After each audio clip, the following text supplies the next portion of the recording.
আসসালামু আলাইকুম। দুই পক্ষের অ্যাক্টিভিস্টরা যখন তর্ক করেন, একটা ইনফরমেশন না জেনেই আসলে তর্ক করেন, দুই পক্ষের জন্যই বলতে চাই। প্রথমত, বাংলাদেশ ক্রিকেট বোর্ডের কোনো পরিচালক বোর্ড থেকে কোনো বেতন পান না। দ্বিতীয়ত, বাংলাদেশ ক্রিকেট বোর্ড কিংবা বাংলাদেশ ফুটবল ফেডারেশন সরকারি বাজেট থেকে কোনো অর্থ পায় না, অর্থাৎ ক্রিকেটার কিংবা ফুটবলারদের বেতন সরাসরি সরকারি বাজেট থেকে আসে না।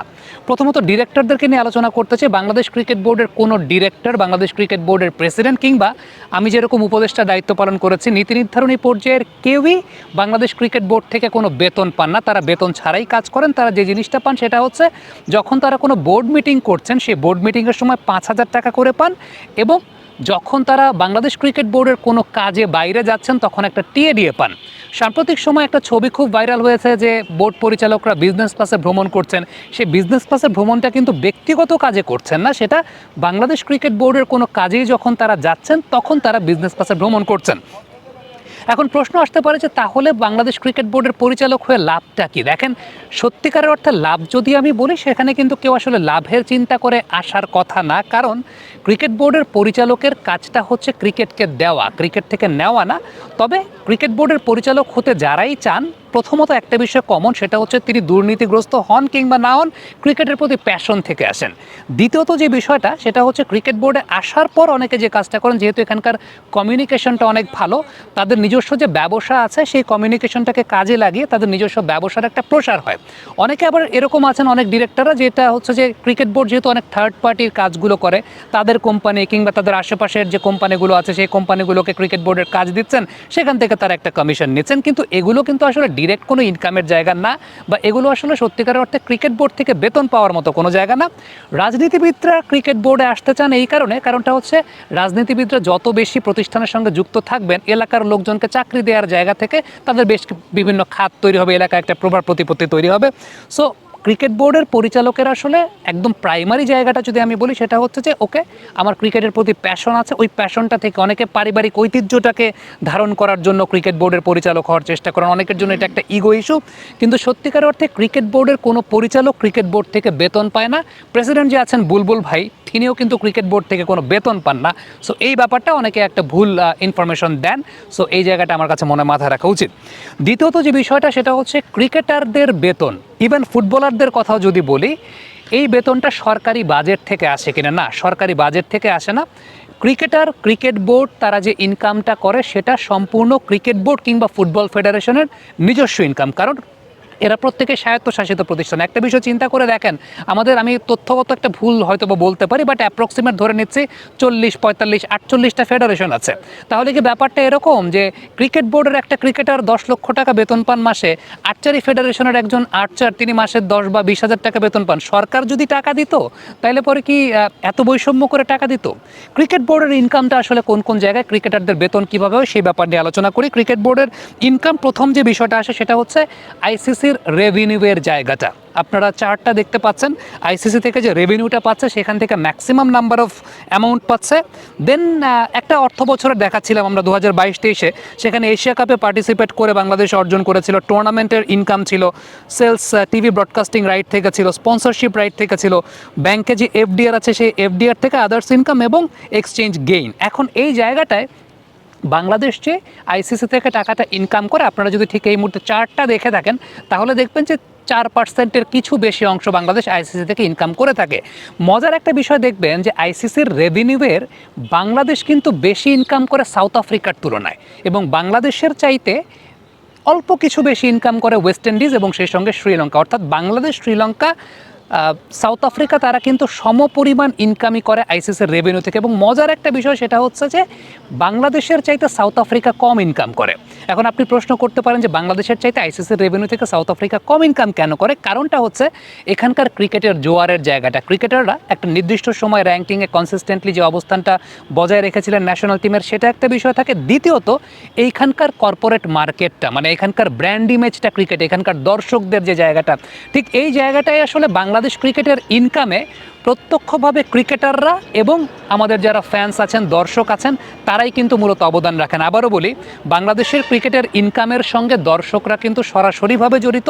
কারণ আইসিসির এই যে ইনকামটা আমরা দেখতে পাচ্ছি, লিস্টটা আপনারা দেখতে পাচ্ছেন, এই লিস্টের জায়গাটাই কিন্তু সত্যিকারের অর্থে সাউথ আফ্রিকার চাইতেও বাংলাদেশ ইনকাম করে। ক্রিকেটাররা মাঠে খেলেন, দর্শকরা সাপোর্ট দেন, একটা ব্র্যান্ড ইমেজ ক্রিয়েট করেছেন। সো দর্শকরা এই জায়গাটায় জড়িত, বাংলাদেশ সরকার কিন্তু এই জায়গাটায় জড়িত না। আবারও বলি, দর্শকরা জড়িত, কিন্তু বাংলাদেশ সরকার এই জায়গাটায় জড়িত না, কারণ দর্শকরা ক্রিকেটের ইমেজটাকে বিল্ড আপ করেছে। সো এই যে জায়গা থেকে যে খাতগুলো আপনারা দেখলেন, টেলিভিশন, ব্রডকাস্টিং রাইট, আইসিসির থেকে ইনকাম, এই সব কিছু থেকে কিন্তু বাংলাদেশ ক্রিকেট বোর্ড ইনকাম করে এবং সেই জায়গা থেকেই ক্রিকেটারদের বেতনটা হয়।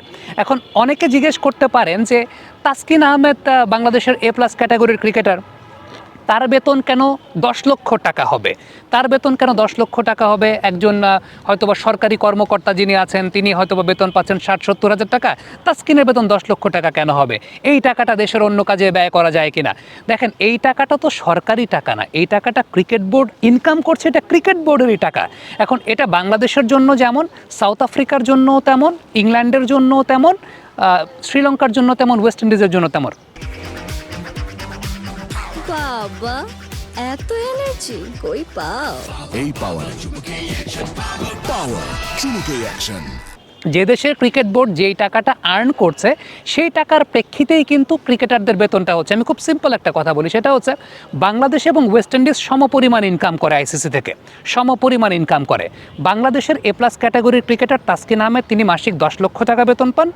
ওয়েস্ট ইন্ডিজের যিনি A+ ক্যাটাগরির ক্রিকেটার, তিনি বাৎসরিকভাবে $3 লক্ষ পান। $3 লক্ষ যদি আপনি ভাগ করে দেন 12 মাসে, এরপর যদি আপনি টাকার অঙ্কে হিসাব করেন, সেটাও কিন্তু এই 10 লক্ষ টাকার চাইতে অনেক বেশি। আপনি যদি চিন্তা করেন যে সাউথ আফ্রিকা কিন্তু বাংলাদেশের চাইতে কম ইনকাম করছে, সাউথ আফ্রিকার একজন A+ ক্যাটাগরির ক্রিকেটার কাগিসো রাবাদার ইনকাম কিন্তু বাংলাদেশি টাকায় প্রায় 35 লক্ষ টাকার মতো মাসিক। এখন ফ্যাক্টের জায়গাটা কিন্তু এইটা না, আপনি যদি অন্য স্বাভাবিক পেশার সঙ্গে, অন্য যে কোনো পেশার সঙ্গে আপনি ক্রিকেটের ইকোসিস্টেম তুলনা করেন, তাহলে তো বিষয়টা আসলে হবে না। ক্রিকেটের ইনকামটা আসে বাংলাদেশ আইসিসি থেকে, যে ইনকামটা করছে সেই ইনকামের উপর বেস করে সেটার ডিস্ট্রিবিউশনটা হয়। ঠিক তেমনিভাবে সাউথ আফ্রিকা যে পরিমাণ টাকা ইনকাম করছে, সেই অনুযায়ী তাদের ক্রিকেটারদের টাকার ডিস্ট্রিবিউশনটা হয়। উল্টো বাংলাদেশের ক্রিকেটাররা আসলে ওয়ার্ল্ড স্ট্যান্ডার্ডে, ইনকাম স্ট্যান্ডার্ডে, মানে বাংলাদেশের সমপরিমাণ ইনকাম করে ওয়েস্ট ইন্ডিজের একজন A+ ক্যাটাগরির ক্রিকেটার বাংলাদেশের একজন A+ ক্যাটাগরির ক্রিকেটারের চাইতে বেশি টাকা মাসিক বেতন পান। সো এই যে জায়গাটা, এই জায়গাটা থেকে এখানে কোনো কিছু বলার নাই যে ক্রিকেটারদের পেছনে টাকা খরচ করছে। ক্রিকেটারদের পেছনে কেউই টাকা খরচ করছে না ভাই, ক্রিকেটাররাই যে টাকাটা আর্ন করে দিচ্ছেন, সেই টাকাটাই তারা পরবর্তী সময় বেতন হিসাবে পাচ্ছেন। সেটা বাংলাদেশেও যেটা, সেটা ইংল্যান্ড, অস্ট্রেলিয়া কিংবা আপনি সাউথ আফ্রিকা, ওয়েস্ট ইন্ডিজ, সব জায়গাতেই সেটা। হ্যাঁ, ভুল যেটা সেটা হচ্ছে এই যে টাকাটা ইনকাম করছে বাংলাদেশ ক্রিকেট বোর্ড, সেটা পরবর্তী সময়ের ডিস্ট্রিবিউশনের জায়গাটায় শুধু কি ন্যাশনাল টিমের ক্রিকেটাররা পাবেন? আমাদের দুঃখের জায়গা হচ্ছে আমাদের এখানে ক্রিকেট ইকোসিস্টেমে ইনকাম আসলে 30-40 জন ক্রিকেটারই করেন। বাকি যে 1400-1500 ক্রিকেটার খেলেন, তাদের আসলে ইনকামটা ক্রিকেটের উপর একদম পরিপূর্ণভাবে ডিপেন্ডেন্ট না। আমাদের আজকে 64টা জেলার মধ্যে 62টা জেলার কাউন্সিলররা জেলা লিগ করতে পারছেন না দেখে শুধুমাত্র টাকার অভাবে তারা বসে আছেন। আপনি যদি চিন্তা করেন, আমাদের অন্তত 40 থেকে 45টা জেলা স্টেডিয়ামে ক্রিকেট পিচ নাই ঠিকঠাক মতো, সেই জায়গাগুলোতে বরাদ্দ থাকে না। সো আলটিমেটলি আমাদের টাকার ডিস্ট্রিবিউশন একটা বড় প্রবলেম থাকে। এই কমপ্লেনটা আপনি করতে পারেন, ক্রিকেটের ইনকাম কি শুধুই ন্যাশনাল টিমের প্লেয়ারদের জন্য হবে? হ্যাঁ, ন্যাশনাল টিমের প্লেয়াররা তো আলটিমেটলি যেটা বাইরের দেশের সবাই তাদের আর্ন অনুপাতে পায়, আমাদের বাংলাদেশেও সেই আর্ন অনুপাতে পায়, কিন্তু ডিস্ট্রিবিউশনের জায়গাটায় সবচাইতে বড় প্রবলেমের জায়গা থাকে। সো আমার কাছে যেটা ব্যক্তিগতভাবে মনে হয় সেটা হচ্ছে যে যারা এক পক্ষ আরেক পক্ষ যখন তর্ক করেন, এই তর্কটা যখন হয় তখন অনেকেই বলেন যে ক্রিকেটারদের পেছনে টাকা খরচ, কিংবা বোর্ড ডিরেক্টর যারা আছেন তারা তো ক্রিকেটারদের টাকাতেই বেতন পান। প্রথম কথা হচ্ছে বোর্ড ডিরেক্টররা কোনো বেতন পান না, তারা ক্রিকেটকে আসলে দিতেই আসেন। হ্যাঁ, তারপর ক্রিকেট বোর্ডে আসার পর তারা অনেক ব্যবসা, অনেক কিছু, যেমন সিটি কর্পোরেশনের লাইটের বিজনেস করা হতো এর আগে, ক্রিকেট বোর্ডের যারা পরিচালক ছিলেন তাদের মধ্যে কয়েকজন সেটা তারা করতেন। হোয়াট এভার ইট ইজ, সেই জায়গাগুলো নিয়ে কথাবার্তা নাই বলি, কিন্তু ক্রিকেটাররাও যে টাকাটা ইনকাম করছেন, সাম্প্রতিক সময় একটা কথা আমি শুনতে পাচ্ছি, সেটা হচ্ছে ক্রিকেটের পিছনে বিনিয়োগ না করে ফুটবলের পিছনে বিনিয়োগ করা হোক। কেউই বিনিয়োগ করে না, না ক্রিকেটের পিছনে বিনিয়োগ করে, না ফুটবলের পিছনে বিনিয়োগ করে। ক্রিকেটের ইনকামটাও ক্রিকেট আনে, ফুটবলের ইনকামটাও ফুটবল ফেডারেশন আনে। ফুটবল ফেডারেশনের ইনকাম যদি আপনি আমাকে জিজ্ঞেস করেন, সেটা হচ্ছে ফিফা বা AFC থেকে একটা রেভিনিউ শেয়ারিং বা অনুদানের জায়গাটা পায়। বাদবাকি স্পন্সরের জায়গা থেকে আছে। হ্যাঁ, টুর্নামেন্ট বেসিসে, বিভিন্ন টুর্নামেন্ট বা বিভিন্ন স্পেশাল টুর্নামেন্ট বেসিসে বাংলাদেশ সরকার কখনো কখনো ফুটবল ফেডারেশনকে অনুদান দিয়েছে। সাম্প্রতিক সময় ন্যাশনাল চ্যাম্পিয়নশিপের একটা 18 কোটি টাকার বাজেটের কথা বলা হয়েছে, যেখানকার একটা সিংহভাগ আসলে যুব ও ক্রীড়া মন্ত্রণালয় থেকে বা তারুণ্যের উৎসবের একটা বাজেটের জায়গা থেকে এসেছে। বাট সেটা কিন্তু আসলে ফিক্সড ইনকামের কোনো জায়গা না, আর ফুটবলারদের ইনকামের জায়গাটা হয় মূলত ক্লাব থেকে। সো আলটিমেটলি এই জায়গাটা কোনো কিছুই না যে ক্রিকেট বোর্ড কিংবা ফুটবল ফেডারেশনে বাংলাদেশ সরকারের বাজেট থেকে যায়। অন্যান্য ছোট যে ফেডারেশনগুলো আছে সে সমস্ত ফেডারেশনগুলোতে উল্টো ক্রিকেট বোর্ড কখনো কখনো অনুদান দেয়, বা ক্রিকেট বোর্ড কখনো কখনো তাদের ক্ষেত্রে দেখা যায় অনেক সহযোগিতা করে, বা ক্রিকেট বোর্ড ফুটবল ফেডারেশনকেও এর আগে সহযোগিতা করেছে, সেটা আমরা দেখেছি। সো আলটিমেটলি বিষয়টা এরকম না। আবারও বলি, যদি বাংলাদেশ গভর্নমেন্টই আসলে বিনিয়োগ করতো, তাইলে আপনি চিন্তা করেন 48টা ফেডারেশনের জন্য এটা কি হয় যে ক্রিকেটের জন্য বিনিয়োগ করছে বেশি, আর্চারির জন্য বিনিয়োগ করছে না, তারপর জিমন্যাস্টিক্সের জন্য বিনিয়োগ করছে না? বিষয়টা তো সেরকম না। Bangladesh cricket board, Bangladesh football ফেডারেশনের পেছনে সরকার কোনো বিনিয়োগ করে না, কিংবা সরকার এই জায়গাটা থেকে আসলে বাজেট থেকে তারা কোনো কিছু ইনকাম করে না। ক্রিকেট বোর্ড, ফুটবল ফেডারেশন স্বায়ত্তশাসিত প্রতিষ্ঠান এনএসসির আন্ডারে, বাট তারা তাদের নিজেদের অর্থটা নিজেরাই উপার্জন করে। এই জায়গা থেকে বোর্ড ডিরেক্টররাও কোনো টাকা পয়সা পান না। বোর্ড ডিরেক্টর বা বোর্ড প্রেসিডেন্ট যিনি আছেন তাদের কোনো বেতনের জায়গা নেই।